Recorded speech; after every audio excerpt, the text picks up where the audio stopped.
Hi!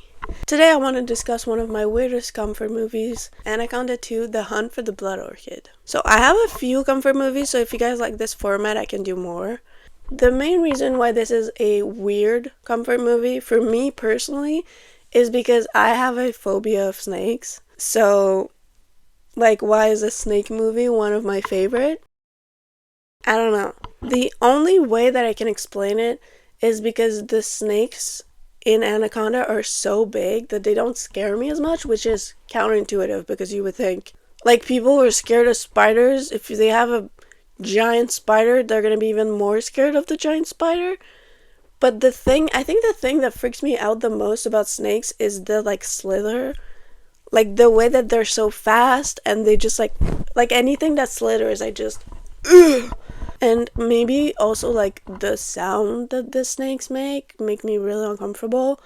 But the snakes in Anaconda do not make snake noises. They growl, which doesn't make any sense because they don't have lungs. So how are you growling or screaming? Sometimes it just sounds like they're screaming, which is really weird.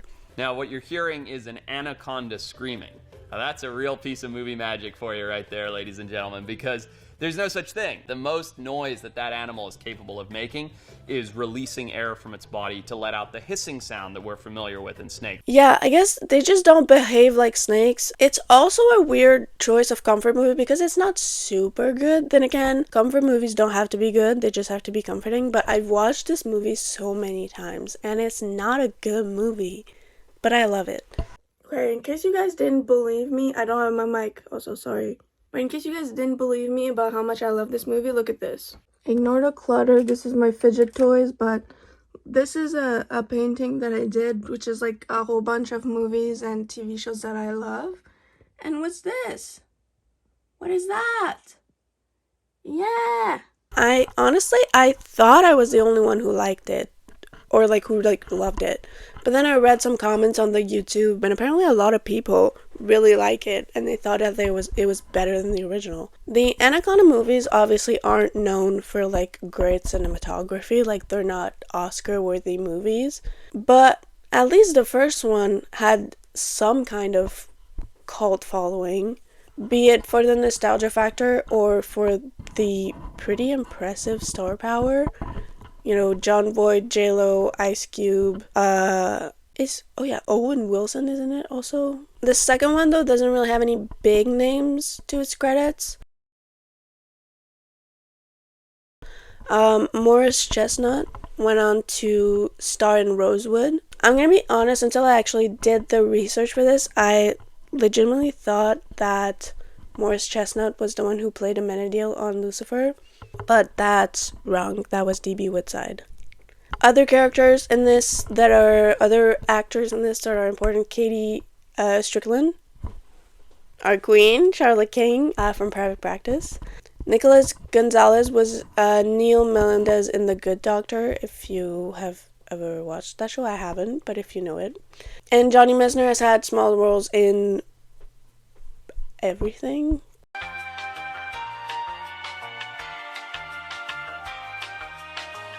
But I would say no one in this cast really stands out unless you're fans of them. The second Anaconda was the last one to get a theatrical release in the Anaconda saga, and it was nominated for a Razzie Award for Worst Remake or Sequel, but they lost to Scooby-Doo 2, Monsters Unleashed, which is hilarious. That movie's not bad. It's not bad. Anyways, Roger Ebert awarded the film 2 out of 4 stars, a rating less than he gave the original film. So, I'm not the only one who thinks it's better than the original. Either I misread that or I just misunderstood it. Either I misread that or I completely misunderstood it, but he gave it less stars than he did the original, not more stars. I don't know what I read, but I don't know. He didn't think it was better than the original, so. Ebert, however, praised Matthew Marsden's performance as being suitably treacherous. Miss Snoopy. treacherous. Anyways, there's just something about this movie that I love for some reason, so we're going to talk about that. Let's explore it. Let's dive into it. So, the cold open is a native being killed by something that we don't know what it is. I wonder what it is. I wonder what is killing a native in an Anaconda movie. I wonder what it is. It fades into a New York street where we are then introduced to our main characters during a pharmaceutical meeting. How deep blue sea of them. So, I already talked a little bit about the characters, but I'm gonna, tell you a little bit more. So you have Morris Chestnut playing Gordon Mitchell, who is a farmer rep, question mark. I don't really know what his job is. I think he's a farmer rep. We have Sally Richardson Whitfield as Gail Stern, another farmer rep. Matthew Marsden as Dr. Jack Byron. Essentially, I'm gonna just talk to you a little bit about the plot. We've got a team of researchers going on an expedition somewhere. Do we know where they're going? In the jungle. Borneo. They're going to Borneo to get a blood orchid, which is a flower that is in bloom only right now. It blooms every 7 years or something, and they think that flower is the key to a fountain of youth type drug. So they're trying to develop that drug. So they're taking a team out to get the blood orchid. They're bringing the farmer rep for some reason. I don't know why 2 farmer reps are going, but I don't know. So Dr. Jack Byron is a doctor in charge of the expedition and the development of the drug. Eugene Bird plays Cole Burris, who is a scientist.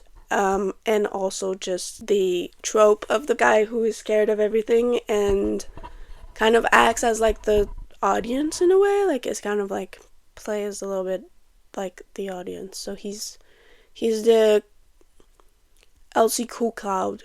LC Cool Cloud? What? LL Cool J?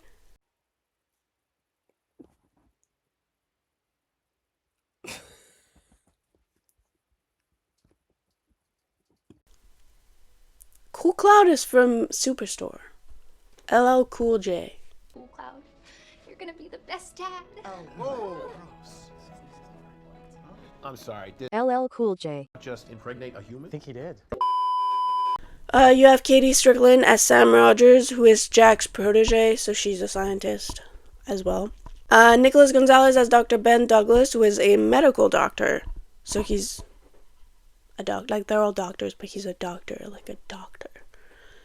He's brought on for safety, and he wants to get into Sam's pants, which I get it.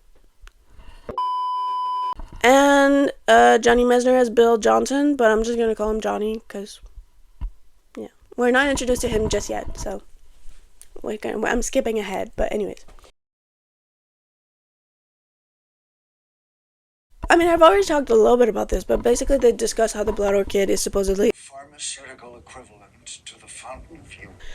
And the science behind it is that a cell can only replicate 56 times before dying from a buildup of toxins, according to the Hayflick limit. This would be the reason why we die. The flower apparently has a chemical that can significantly prolong cellular life. But yeah, I don't know if a chemical from a flower is really capable of prolonging our lives. No, it's not, because if so, the movie would not be a movie, it would be real life. They throw some science in there so that we're like, oh yeah, no, that makes sense. I don't think the Anaconda movies have ever been known for being very true to reality and science. Anyways, but at least they're trying to make it seem based on science, so that's good. The flower itself also explains the size of the anacondas, because and that wasn't really explained in the first one, I don't think. Because the anacondas in the first one are significantly bigger than regular anacondas. They do get really big, but not that big. But basically, anacondas are like a lot of reptiles. They grow until they die. But because of the chemical in the flower that is around them, the anacondas are living longer. Therefore, the anacondas are living longer. Therefore, they're getting bigger. I wrote in my script something that I needed to research and I didn't research it. The anacondas in the movie reach up to blank feet, whereas real anacondas are closer to blank feet. How big are anacondas? Pictures. Oh. Oh no. Oh yeah, I should have. Oh my god, no. Oh. Okay, hold on. Oh my god. I was being so dramatic, like my life was in danger. It is not. It's a picture of a snake. It's a picture. It's so big though. Ugh. I don't know, dude. I think the ones in the movies just don't look real to me. I don't react like that when I watch the movie. Okay. So they need to go to Borneo to get a new sample because the one that they had was degraded in the initial study. They have a very small window though to get the sample because the flower only blooms for 6 months every 7 years. And they're at the end of that window. They have 1 week left, which seems like poor planning, but whatever. So they get to Borneo, but the captain that was supposed to take them the flower backed out because it's storm season. You guys waited until there was 1 week left in the 6 months window, and also it's storm season. Good job, guys. So they go looking for a captain who will get them to it. And we get this hilarious early 2000s mistaken identity kind of thing where they're looking for Jin Soon and they see an Asian guy, so they assume that that's Jin Soon. But Jin Soon is actually Johnny Messner. I'll have a talk with the captain. What do you mean you're not the captain? Jin Soon! You're Jin Soon? Local nickname. And honestly, I'm gonna be honest with you, as soon as we're introduced to Johnny Messner's character, I think we know why I love this movie.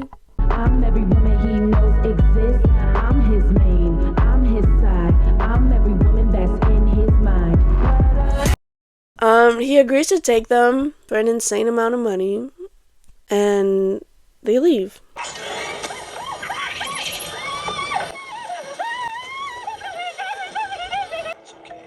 What the hell did you do? You scared him. I scared him. Little bit of commotion for the monkey because oh my god, it's so fucking cute. Are you kidding me? This is Kong. Kong lives here. It's so cute. Also, why is she scared of a monkey? It's like it's just a monkey. Chill out. I think also the reason why I love this movie is because I love like a found family or like a comforting group of people, and this group is so fun. Guests. Ready to go. Effective. 3, 4 days. Hello? Hello? Hello? Bob. Damn it! Try my phone. Works just as good, but it's free. Oh, okay. Okay, maybe you can use my special antenna to boost your reception. Dealing with a... Hey! You've had your dinner. Get out of here. It's so fun. Phone, because like she's trying to like okay, so she's trying to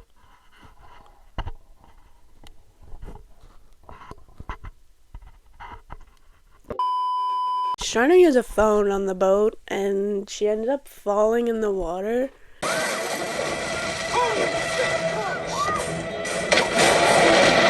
And Johnny saves her and kills an alligator with like not his bare hands. He has like a knife, but he kills an alligator. That was either the bravest or the stupidest thing I've ever seen. It's a fine line. Am I interrupting something? Why is he standing there like that? What the fuck?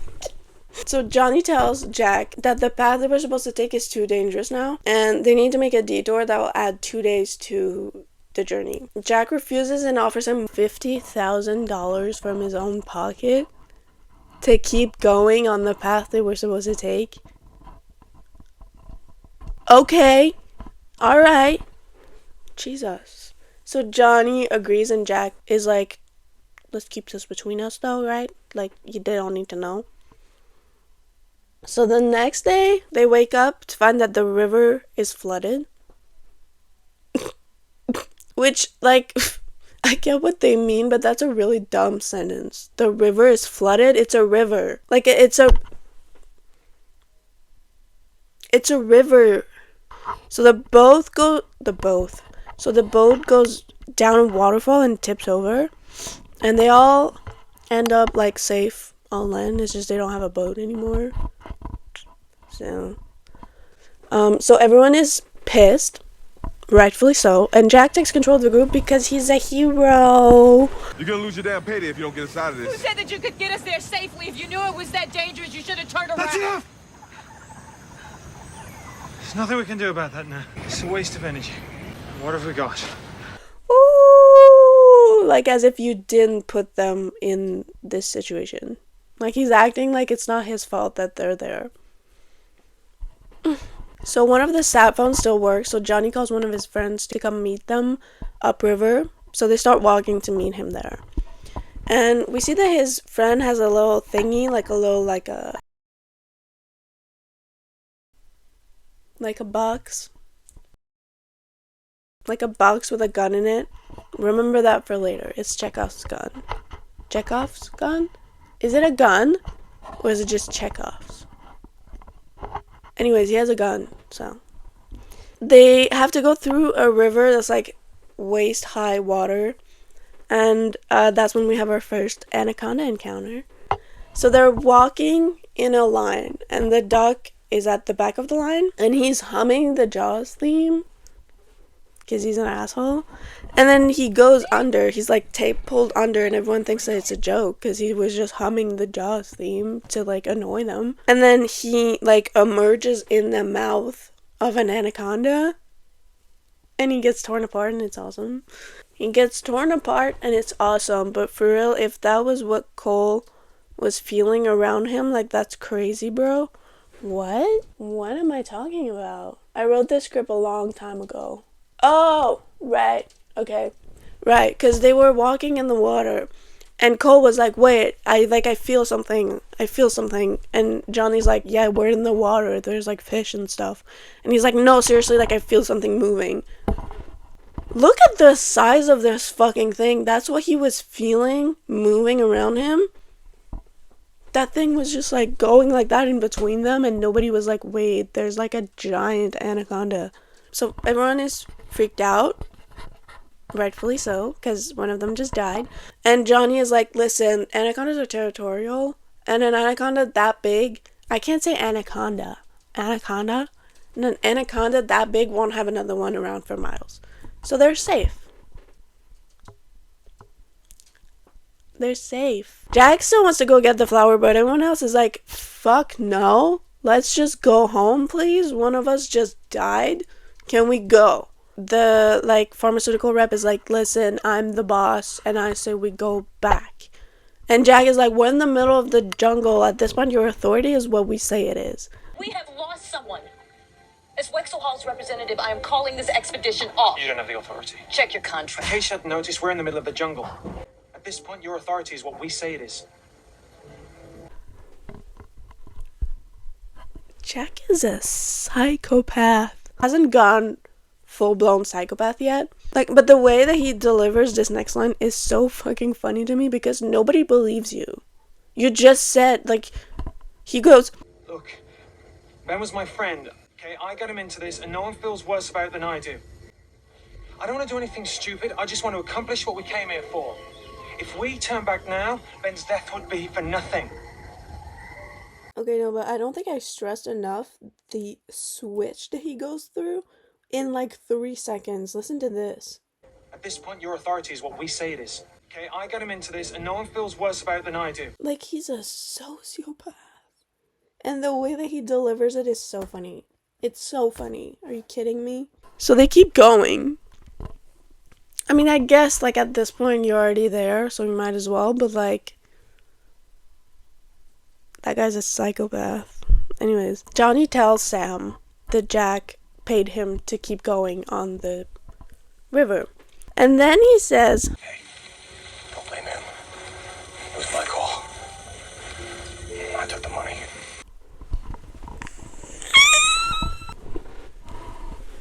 it was not your call. He gave you $50,000.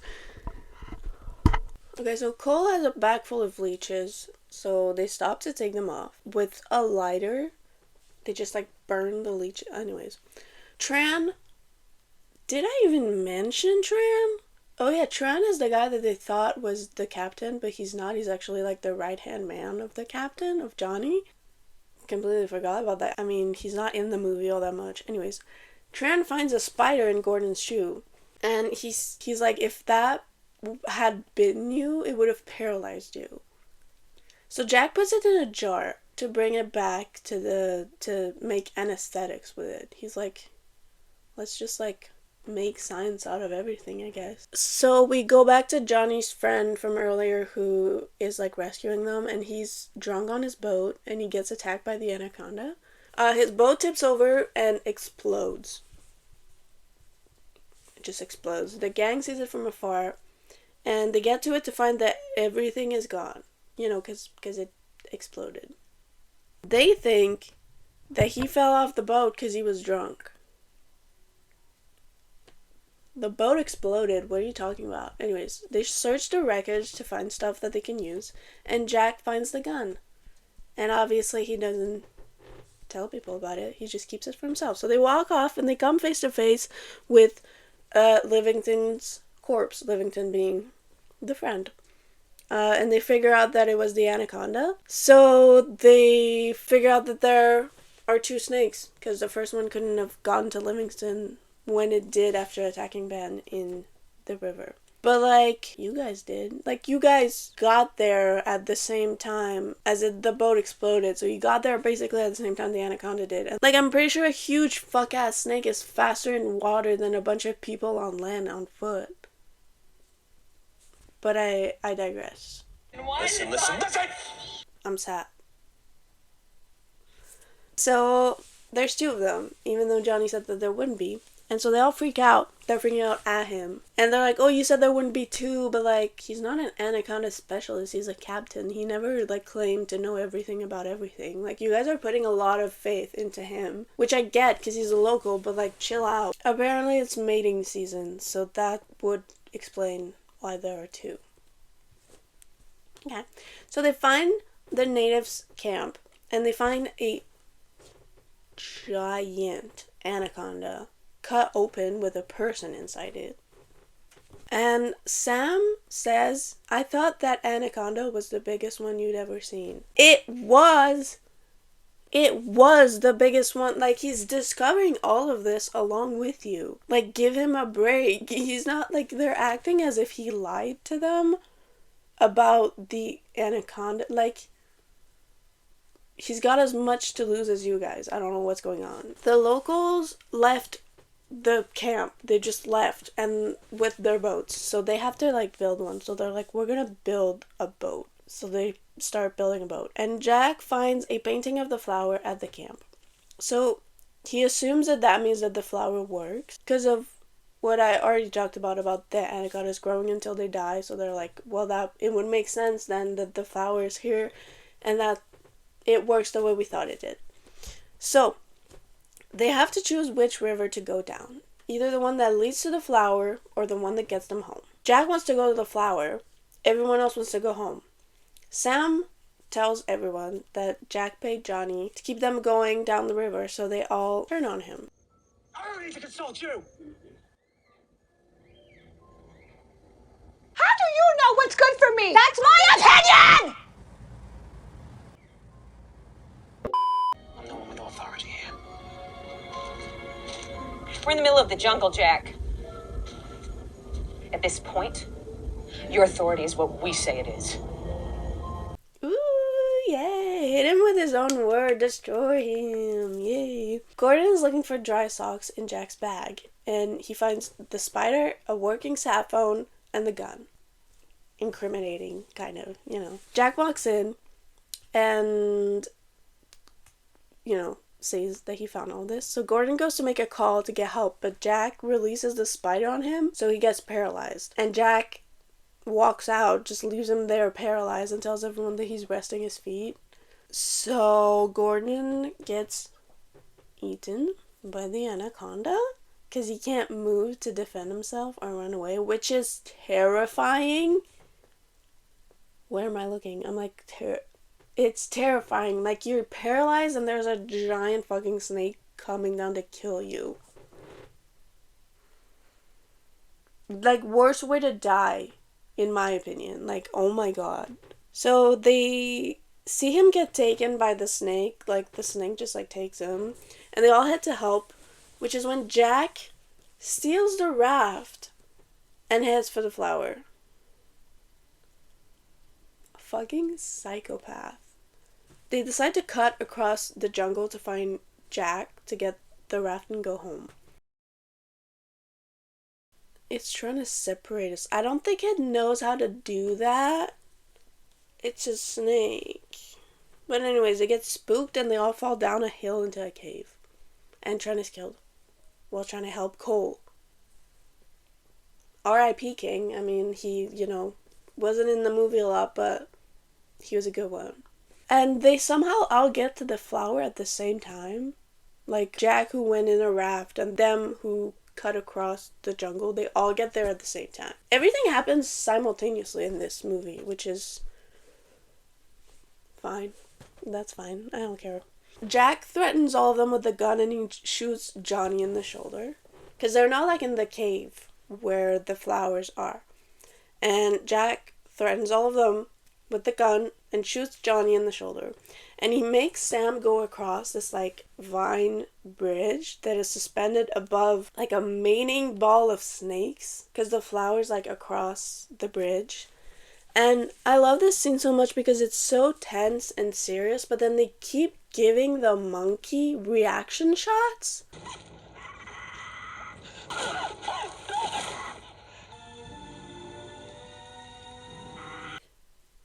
Like, Sam could die, and they keep cutting to the monkey.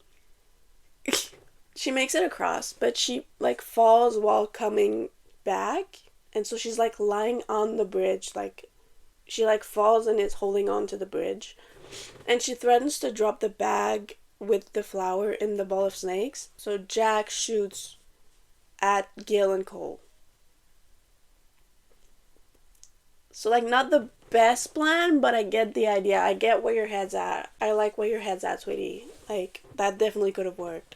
I like where your head's at, sweetheart. That really could have worked out. So she throws him the bag and almost falls while doing so. Like, she's hanging on to the vine by one arm. And that's when just all hell breaks loose. So Johnny attacks Jack. Like, he tackles him and makes him drop the bag. And the spider gets out of the bag. And then Jack is just, like, wailing on Johnny. And, like, Cole and Gail are just watching. Like, they're not hurt. They're not paralyzed. They're just watching. And they're, like, encouraging Johnny to get up. And it's like, what are you doing? I mean, Cole is tied up. But, like, I don't know. They're just playing cheerleaders. It's just weird. Jack is about to kill Johnny, but then he sees the bag where the snakes are. So he lets Johnny go and tries to get to it, like the bag like fell or something. And Gil and Cole help Sam get back to their side of the trench, but like you guys could. So like you guys could get up. You just chose not to. So Jack gets bitten by the spider, obviously. So like in the battle or whatever, Sam falls into the pit of snakes. Sam falls into the pit of snakes. And I was like, okay, well, you had a good run, girl. Good, we're done. But the snakes are, like, distracted because Jack also fell, but he's paralyzed.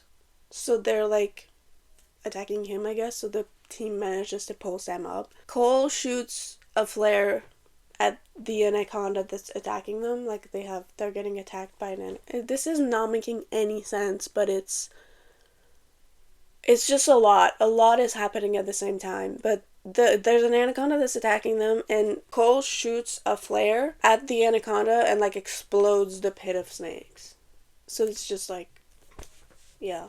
And then we see all of them on the raft going home.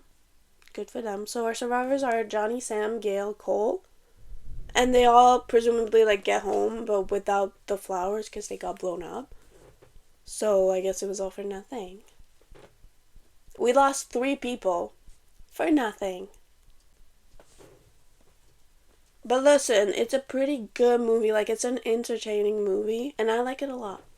By the way, can I get a round of applause for not busting out my anaconda don't, my anaconda don't, my anaconda don't want none in this entire video?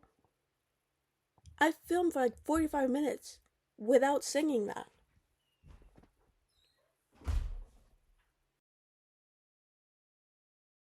That's pretty much all I had to say about it, really, I think. If you like this format of video, let me know. Maybe I'll do more. And yeah, like, this is basically why, like, what makes me want to make YouTube videos is just to talk about, like, movies and stuff that I like. So, hopefully you guys enjoyed it as well. And, yeah. See you next time. Bye!